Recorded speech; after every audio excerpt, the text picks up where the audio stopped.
I'm continuing this program with talks on some of the fundamental ideas of Oriental philosophy. But before going on, I want to refer back to something that I said in the last program, in which I was talking about Hinduism, which may possibly have been misunderstood. At the end of the program, I was referring to certain trends in modern Hinduism, which I described as being of a somewhat namby-pamby nature. Perhaps that wasn't quite the right phrase, because that suggests weakness. What I really wanted to suggest was bloodlessness, lack of earthiness, or excessive spirituality. And I think this arises in certain schools of thought from a wrong interpretation of the great commentator Shankara. Shankara and Ramanuja are probably the two of the greatest medieval Indian commentators on the Upanishads and the traditional scriptures. And the way some people interpret this is somewhat as follows: that there is but one reality, which is Brahman, which is without form, without any quality that the mind can imagine, following the usual method of description by negation, and that this being so, it excludes there being any reality whatsoever to the seeming multiplicity of the physical world. In other words, the physical world that we perceive with our senses is in reality simply not there. And there is even no cause within reality for its seeming to be there. And this is rather like the Christian Science doctrine of mortal mind, producing the error of suffering and physical existence. That it has no reality at all, and our seeing of it, its seeming to be real, again, has no basis within the divine reality, which is the sole thing that exists. Now, this is an interpretation of Shankara which I believe to be fundamentally wrong. I don't believe that Shankara can correctly be interpreted as saying that the world of sense experience, which this, to my mind, wrong interpretation of his school identifies with Maya, I don't believe that this is the way he ought to be understood. Maya, I can think of passages in Shankara where Maya is given a much more positive sense, where the world is not to be considered identical with Brahman in the sense that it's not really there and Brahman is the only reality which exists, but rather that the world is Maya, or is illusory, only in the sense that we do not see it to be one with Brahman just as it is. The seeing of its oneness with Brahman does not involve its disappearance. And if it does, then we've got not a non-dualistic doctrine at all, we've got an extremely dualistic doctrine. Because after all, if there is the seeing of an illusion, supposing you say what you see as the illusion isn't really there, but you can't deny the fact that you see it. And then if that seeing of it has no basis in reality, if that in turn is an illusion, and the illusion that one sees an illusion is an illusion, then you've got a principle that is fundamentally distinct from the supreme reality, and in a way stands against it, is not explained by it, is not grounded in it. And therefore this is a highly dualistic form of thought, and as a result, all fundamental dualisms lead to consequences in feeling and in conduct which are world-hating. And this seems to me why there are trends in modern Hinduism to be excessively spiritual, to regard all sense knowledge as basically evil, in the sense of being fundamentally, and I mean fundamentally, unreal.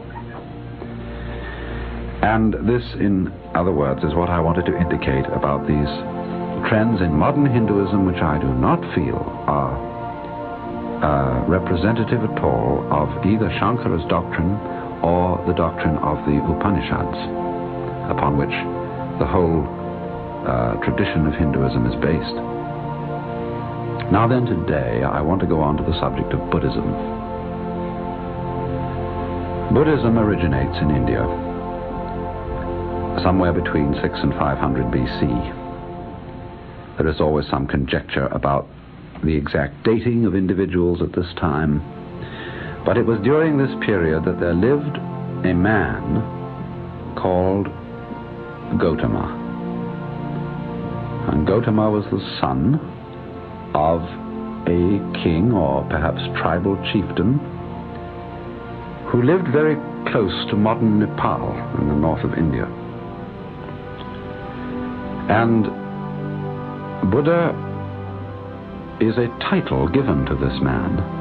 It wasn't his proper name, just as Christ is not, as it were, the surname of Jesus, as when we say Jesus Christ. We should correctly say Jesus the Christ, Jesus the Anointed One. And in the same way one should say not Gautama Buddha, but Gautama the Buddha. For Buddha means an awakened one.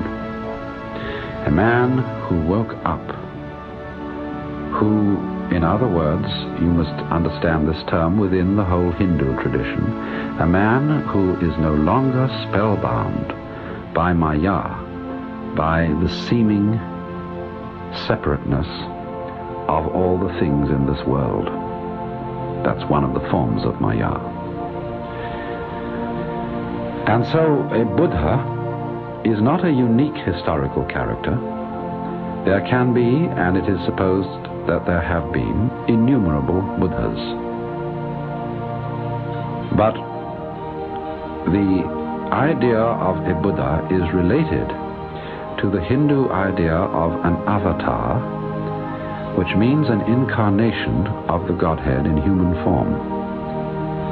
Buddhists don't think of a Buddha as an incarnation of the Godhead, because they, although not rejecting the idea of God or gods, relegate all gods to the world of Maya, to the world of relative reality.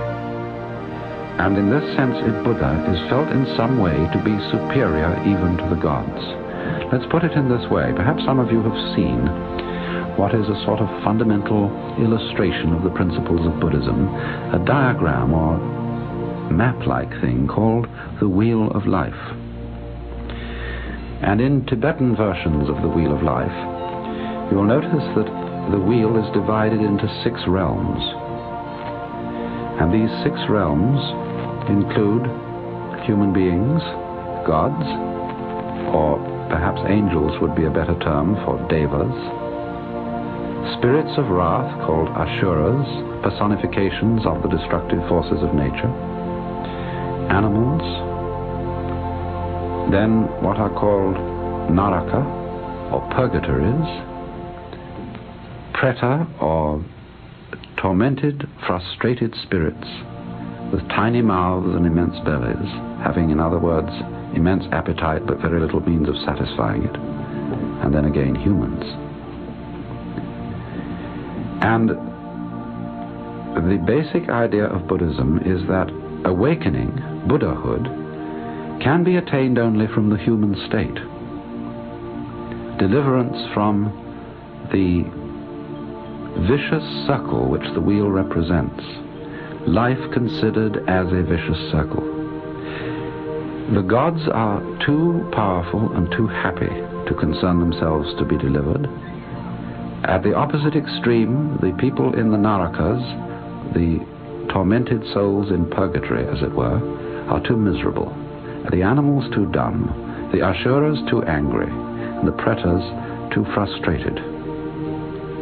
You can take this wheel, as a matter of fact, not as referring to any actual worlds other than ours of ghosts or gods and purgatories, but you can take these 6 realms as representing states of the human mind.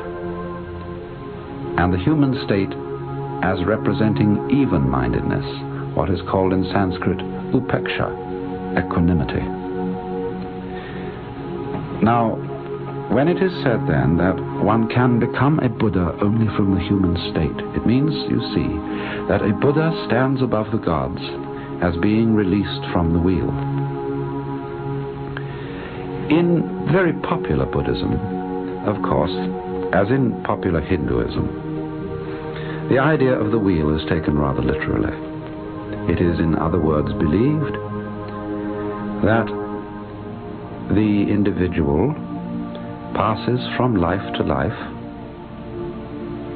and it's rather funny that although Buddhism actually denies the existence of an individual's soul as an enduring reality, nevertheless, in Buddhist countries it is popularly believed that some sort of equivalent of the soul passes from life to life, and that if your present life is miserable, it is a result of foolish actions in the former life. But if in this life you act wisely, your birth in the next life is to be more fortunate, and you may get up, of course, to the heaven world, the world of the gods.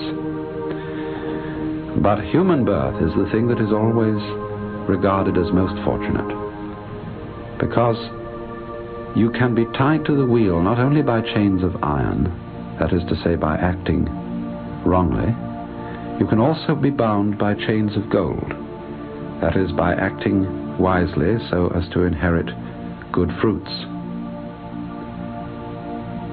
Now, of course, very sophisticated Buddhists, not only in modern times but in ancient times, did not take this idea of reincarnation literally. They looked upon it in quite a different way, and just as they regarded the 6 worlds as states of the human mind, so they regarded reincarnation as something happening in this life. Those of you who've read T.S. Eliot's 4 Quartets will remember the passage perhaps where he says that those who have just left the platform of a station on a railway train are not those who will arrive at any destination. Those who, in other words, walked in at the door of the room and are now sitting down in chairs are not the same people as those who stepped in at the door. We are, in other words, constantly changing. Just as we know, physiologically speaking, that our bodies are, in all their molecular structure, completely changed every 7 years or so that we are, as it were, not enduring entities, but rather something like a university, where the faculty and the students and the very buildings themselves may change completely within a span of years, and yet somehow the university, or something by way of a pattern, goes on. And so, in this sense, freedom from reincarnation would be, by very sophisticated Buddhists, interpreted as freedom from the illusion that the person who came in at the door is the same one now sitting in the chair. And that in its turn signifies freedom from an emotional habit, the habit of grasping at one's own life, at seeking for continuity. And you see, the idea of continuity in Buddhist philosophy is that we desire continuity in order to perpetuate our past. In our past, in other words, we have accumulated various things: experiences, material goods, knowledge, virtues, power, so on. And the desire for continuity is the desire for the perpetuation of a past self or string of selves with which we identify ourselves. And Buddhist insight involves the recognition that the past is perpetually vanishing.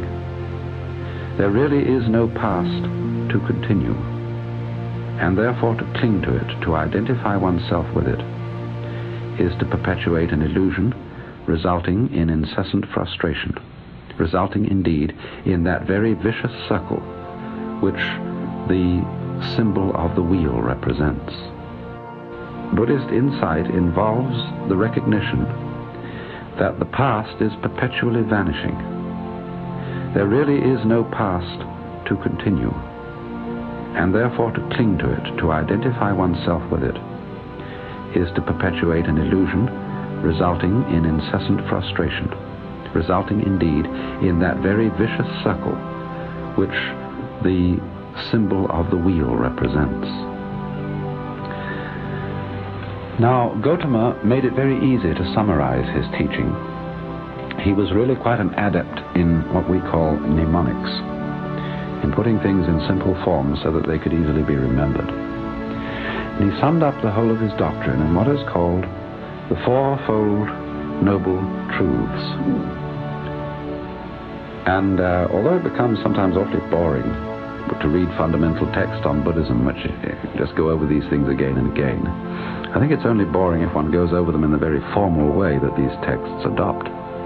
Really, it's a very skillful outline of the nature of Buddhism, and it's based on an old medical formula. In ancient India, as in almost all ancient cultures, every activity was ceremonialized, and when a physician came to pay his call, he gave his diagnosis in a ceremonial way. He made 4 pronouncements. The first pronouncement was the name of the disease. The second, the cause of the disease. The third, the curability of the disease. Can it be cured? Yes or no? And if it can be cured, the 4th pronouncement is the giving of the prescription. And that's exactly the form of Gautama's summary of his doctrine. He said, in other words, the first principle is that mankind, and indeed all forms of life, suffer from a disease, which is called in Sanskrit dukkha. And the most general translation of that word is suffering. Dukkha means suffering in all its forms: moral, physical, spiritual. But Western interpreters of Buddhism have sometimes represented him as saying that life is suffering, period.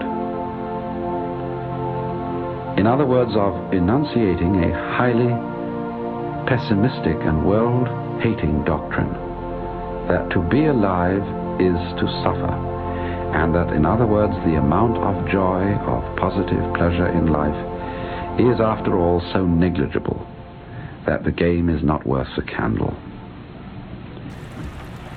Now, if one studies the method of teaching of sages in ancient India, you have to realize that one of their fundamental pedagogical gambits is to arrive at the point of view they wish to inculcate by a zigzag method. When we walk, you know, we put down maybe first the left foot, then we shift to the right foot, then the left foot, then the right foot. And in this way we go along, neither to the left nor to the right, but straight ahead. And you find, too, that in thought, that the human mind tends to go from position to position, but it always, when it settles on any fixed position, we can always point out that that position is an extreme. For example, in scholastic philosophy in the Middle Ages, when St. Thomas Aquinas fastened on the idea that God is fundamentally ens, or being, a Buddhist philosopher would point out that he had settled upon an extreme that has an opposite, non-being, and that therefore his position needs to be corrected by the opposite position. Somebody else should get up and say, no, no, God is not being, God is non-being. And from this facing of opposites with each other, we arrive at what Buddhism is sometimes called the middle way. Doesn't mean the compromise position.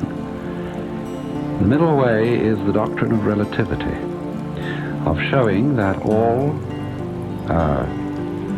positions or experiences which we can formulate must always be perceived or known by contrast with their opposites. So in other words, Buddha's doctrine that life is fundamentally dukkha, or suffering, is an antithesis directed towards those people who believe that the object of life is to attain sukha, or sweetness, pleasure. He is saying, in other words, you cannot experience pleasure except in reference to non-pleasure. And therefore, the more you pursue pleasure, the more non-pleasure will arise to frustrate you. The more you pursue permanence, the more you will feel the impermanence of things. And so it is, for after all, when we are bent on enjoying ourselves, we become at that very moment curiously aware of how rapidly time is slipping by. When on the other hand we are not enjoying ourselves, we become curiously aware of how time is dragging. So then, dukkha, arising from an exaggerated pursuit of sukha, its opposite, becomes the basic characteristic of life. And he goes on to say, in his second principle, that the cause of this is trishna, or grasping, sometimes translated desire, and indeed I believe the word trishna does underlie etymologically the English word thirst. But trishna is not quite desire. For example, one's appetite. When you haven't eaten for some time and you get hungry, this is not trishna. It's a perfectly natural occurrence. Trishna is based in turn on avidya, which means unwisdom, which is the way the Tibetan scholar around here, Alex Wayman, likes to translate it. It's a good translation, unwisdom, or simply lack of insight, lack of consciousness, lack of, well, a special sense of ignorance, not the ordinary sense of ignorance of not being informed, but ignorance, action based on ignoring something.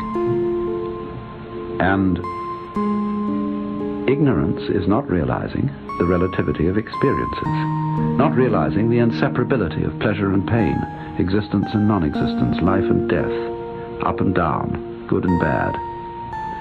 So that as a result of such ignorance or unwisdom, people try to separate these opposites from each other, to corral, to gain the good ones, and to exclude and annihilate the bad ones.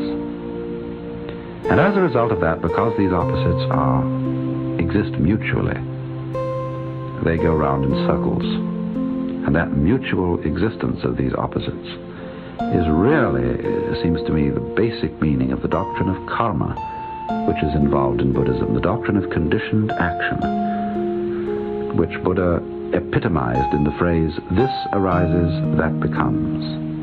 In other words, without this on the one hand, or this on the one hand always implies that on the other. Good on the one hand implies bad on the other, and so on and so forth. And so, if a person becomes involved in karma, involved in conditioned action, leading to a vicious circle, if he is ignorant of the interdependence of all states of experience. So then the third truth, the cure of this dukkha or suffering, is the truth about nirvana. Nirvana is the most grossly mistranslated word in all foreign languages, probably, because our early scholars of Buddhism translated it as annihilation, and nowadays nirvana means a state of being doped up to most people. It's popularly used as being in ecstasy or in a kind of dreamy bliss. And nirvana doesn't mean that at all. It's a state of being very, very wide awake. A state of being completely aware. But the etymology of the word is disputed. There are several etymologies that you can offer, and so I just choose the one I like. And that is to blow out. As when, having tried to hold one's breath, you discover that you can't hold it. You lose your breath by holding it. Therefore you expire, you despirate, and so you heave a sigh of relief. And so Nirvana is the sigh of relief, the expiration or despiration. In other words, the giving up of the attempt to clutch at life, to hold it in a fixed form, to resist change, to separate the good side of things from the bad side and annihilate the bad side. It is the giving up of that fundamentally contradictory, self-contradictory kind of conduct. And so then in the fourth truth, there is set out the noble Eightfold Path, Buddha's prescription for dukkha.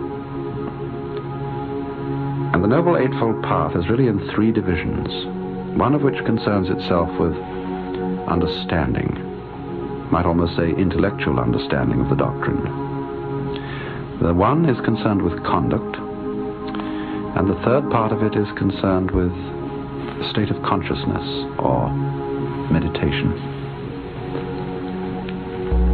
Now, to summarize them briefly, the first stages of the path, such as a right view, or I prefer to translate the word samyak, not so much as right, but as perfect in the Greek sense of telos, or complete.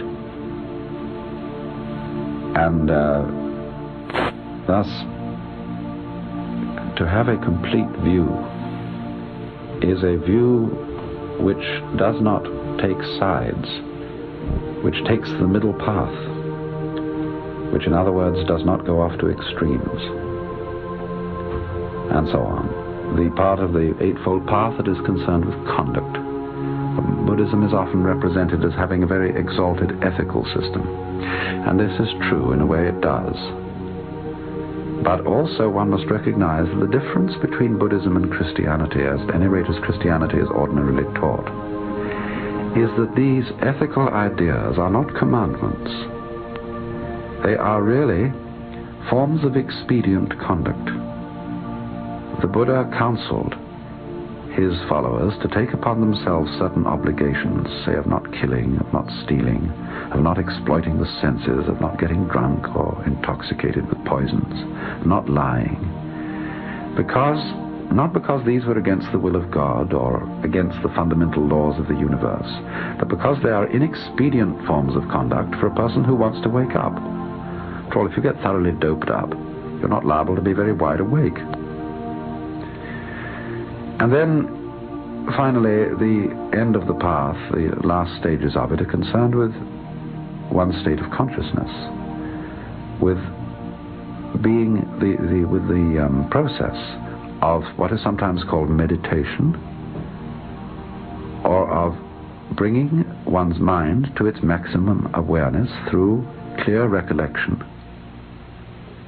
And then finally the attainment of what is called Samadhi, which means integrated consciousness. Consciousness no longer under the influence of avidya, no longer bamboozled and fooled by the apparent separateness of things which are really inseparably interlinked. And thus Samadhi could be called integrated, a unified consciousness in which it is seen that the subject, the knower, is inseparable from the object, the known, that man is inseparable from the totality of life, and so on and so forth. So that Samadhi at the end of the Eightfold Path might be described as being the entry to, or realization, the making real of, the state of Nirvana, which constitutes in turn being.